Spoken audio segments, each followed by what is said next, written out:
Cuma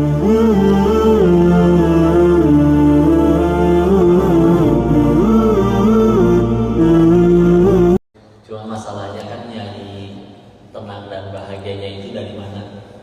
Alhamdulillahnya, makanya salah satu nikmat orang yang berislam itu punya tuntunan. Jadi tahu jadi bahagianya dari mana.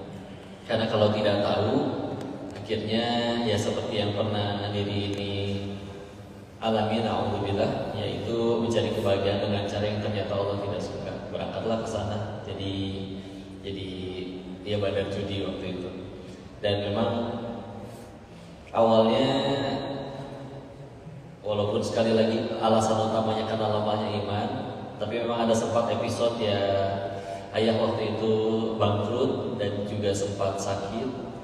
Jadi yang lebih berat itu sebetulnya bukan kesempitannya, tapi perasaan ketika melihat orang-orang yang kita sayangi terluka, menangis, kitanya nggak bisa apa-apa. Wah, itu tambah merana ya. Jadi akhirnya kayaknya kalau kesana tuh kayaknya bisa senang, bisa ngasih kebahagiaan buat orang, baik diri sendiri maupun orang yang disayangi.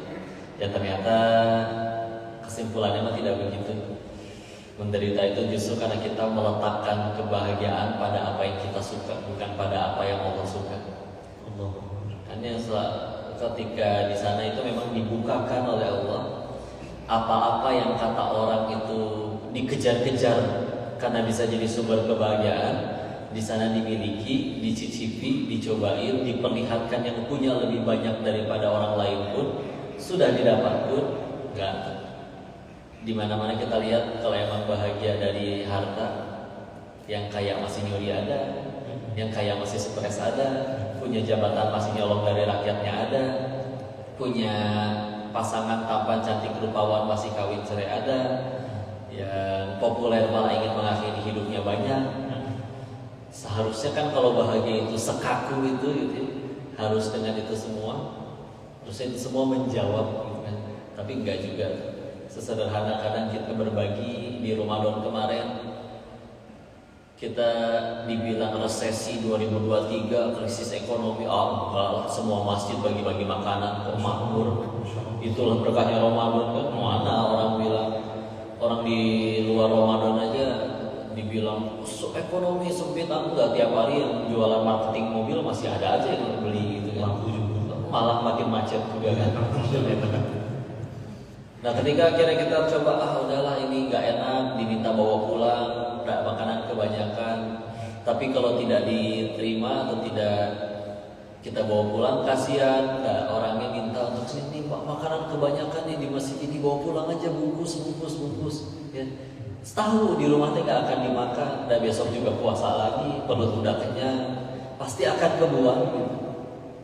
Tapi ketika misalkan dibawa momen seperti misalkan sampailah kita di lampu merah, melihat yang sekiranya kayaknya ada yang lebih butuh, berhenti sebentar, menepi, lalu dikasih. Lalu orang yang menerimanya itu dengan menundukkan kepala sambil Masya Allah, Ade, diterima, terima kasih. Bapak kira hari ini tidak akan makan, tapi gak bisa balas apa-apa. Semoga Allah yang balas dan dimuliakan derajatnya, diberikan rezeki barokah, dimuliakan segala urusannya, dimudahkan. Tulus itu semua terurai. Sepanjang perjalanan pulang cengar-cengir sendiri. Masya Allah si Bapak. Tapi kok senang ya? Itu kan satu kotaknya cuma 15.000, murah, akan saya buang, akan jadi sampah, nggak akan kemakan. Tapi ketika diberikan ke orang lain, bisa menjadi jalan kebahagiaan atau jalan syukur orang lain. Yuk, jujur, kok bisa nyenangin hati? Berarti kan ini bukti bahwa bahagia itu tidak sekaku tadi. Harus bahagia itu harus punya mobil berapa banyak dulu, bahagia itu harus punya rumah sebesar berapa dulu, berapa tingkat dulu. Enggak, sesederhana seperti itu. Dan itu insya Allah bisa kita lakukan tiap hari. Dan tadi kita sepakat itu semua menenangkan dan menyenangkan hati. Jadi bahagia kan sebetulnya lebih mudah dicapai. Sehingga menderita itu bukan karena gak ada nikmat, tapi karena tidak ada syukurnya aja. Hidayah kemudian menemukan kebahagiaan. Dulu agama awal. Jadi Yang mualaf sebetulnya ayah Hasan. Ayah Buddha. Oh, beliau ya. Beliau Buddha lalu menjadi muslim ketika menikah dengan ibu bersyahadat. Oh gitu. Ya, walaupun memang sayanya ketika awal nikah itu mereka tinggal sama nenek selama 2 tahun pertama. Jadi saya besar di rumah nenek Buddha. Di rumah tuh ada meja abu bentuk sembayang pakai dupa itu. Ya. Terus ya, jadi makan babi juga dulu mah. Bahkan setelah mereka ada tempat tinggal sendiri pun saya lama sama nenek. Nenek di Bogor. Di Bogor, semua di Bogor. Walaupun aslinya ayah itu dari Belitung, keluarga besar mereka, tapi dari tahun 66 udah pada pindah ke Bogor semua. Jadi makannya makan seperti itu, besar di keluarga nggak bisa milih ya, terlahir di keluarga Tionghoa, terus TK sampai SMA-nya memang sekolah Katolik, nyari duitnya di Thailand di sana. Jadi seperti itu. Jadi memang kenal Islamnya 2017. 2017. Ya, 15 Maret 2017. Bagaimana tuh pemicunya kenal Islam dan bisa Nyari itu tadi, nyari kebahagiaan. Awalnya gini, awalnya bosan. bosan. Sebagaimana kita kalau makan di restoran prasmanan atau all you can eat ya, itu daging kan 5 menit pertama begitu menggoda, Masya Allah. Tapi setelah 90 menit kemudian perut sudah penuh, masih mau makan daging yang sama? Enggak ya. Gumoh yang ada. Yang ada. Dan emang gitu ya, kita waktu kecil dikasih 2000 perak juga senangnya luar biasa. Sekarang ditelepon sama bosnya, selamat ya kamu saya naikkan gajinya. Berapa bos? 50.000 sebulan. Ekspresinya nggak jadi enak lagi ya. Padahal secara nominal tuh 50.000 lebih besar dari 2.000. Tapi ya tadi gitu ya, manusia ada, dunia tuh memang sifatnya kayak gitu. Kita beli handphone baru 5 menit pertama, 1 hari pertama, wah balas WA 1 kali disemprot, gila, Masya Allah. Akhirnya di handphone yang sama perlakuannya setelah 5 tahun kemudian, wah dijadiin ganjelan pun biasa aja gitu kan. Jadi lama-lama awalnya memang senang, tapi awalnya lama-lama garing, biasa aja. Terima uang kadang ada hari di mana dapat 80 jutaan sehari, ya biasa udah gitu. Hilangnya senangnya hilang, biasa aja. Dan seiring berjalannya waktu, kalau ketika senangnya udah hilang, berganti jadi gelisah, jadi ketidaktenangan. Kalau pun nanti secara Islam lebih tepatnya Allah cabut sakinahnya ya, karena uangnya juga tidak halal. Sudah selepas dari situ barulah nyari hiburan dong. Akhirnya ketemu sama teman-teman yang lain dong, pendahulu sesama badan dunia yang lain. Oh ternyata mereka lebih menderita. Ada yang diajak pergi nggak bisa karena janjian dengan psikiater, karena nggak bisa tidur berhari-hari. Untuk bisa tidur harus minum pil tidur. Padahal duit banyak. Itu yang ngomong gitu yang penghasilannya 8 miliaran sebulan bersih. Di luar biaya partinya, dugemnya dan yang lain-lain. Itu masih bersihnya tuh masih segitu. Insya Allah bertetapan mudah tidur adalah nikmat yang luar biasa. Insya Allah kita di pengajian juga bisa tidur. Masih pada bangun, alhamdulillah. Ya. Maka kalau ada yang tidur itu nggak tidur, khusyuk. Iya, karena tadi bilang masih ada. Kalau saya kan bukan tidur, ini emang sipit dari sananya. Masya Allah. Jadi seperti itu ya. Iya, sebelum kita ke Tenda ya, kita lupa tadi menyebutkan bahwa kegiatan kita kali ini adalah Akhwat United Surabaya mempersembahkan roadshow kajian Kopda Muslim dan Teh Yunda bekerjasama dengan Linjang United, juga bekerjasama dengan masjid-masjid komunitas termasuk masjid kita, Masjid Ramadan Ala ya. Semoga Allah memberkahi masjid kita dan jamaah ini, amin ya rabbal alamin. Dan kita sapa Teh Yunda dulu.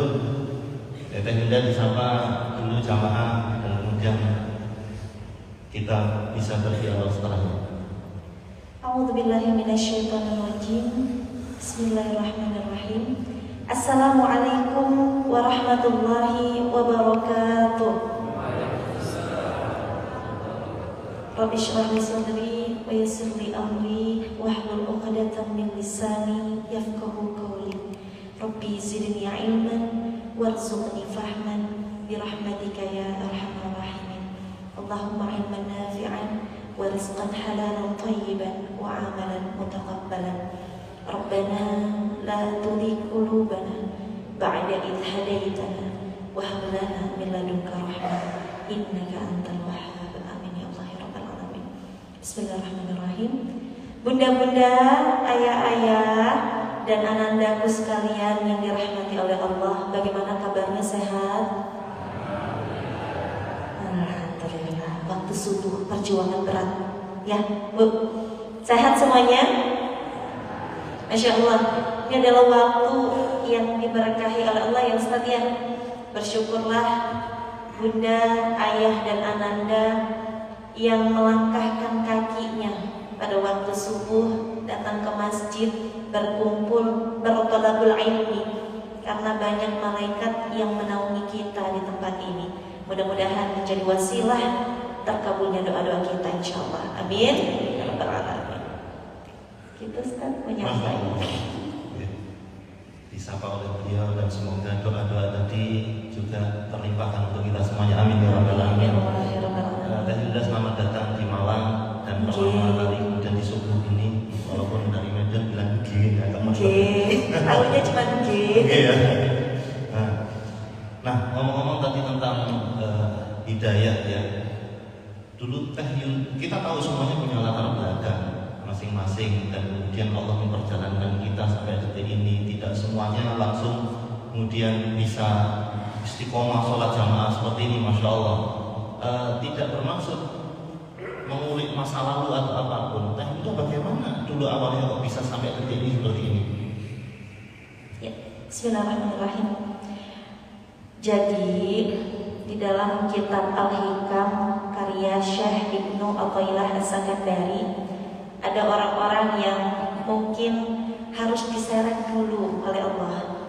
Diseret itu maksudnya bagaimana? Mungkin sudah banyak sekali hidayah yang masuk ke dalam diri Yuda.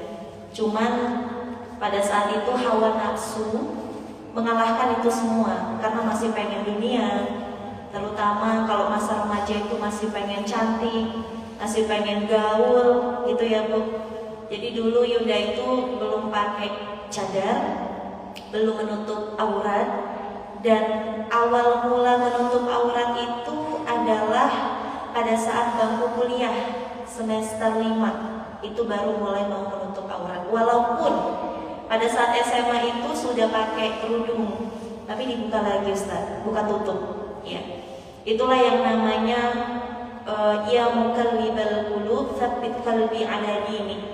Qulub, qalbi itu hati, itu berbolak-balik.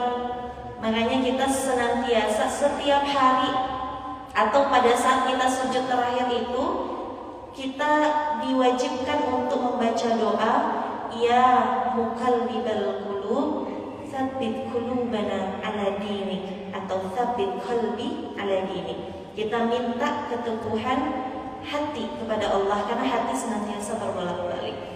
Pada saat SMA pakai kerudung, kuliah dibuka lagi.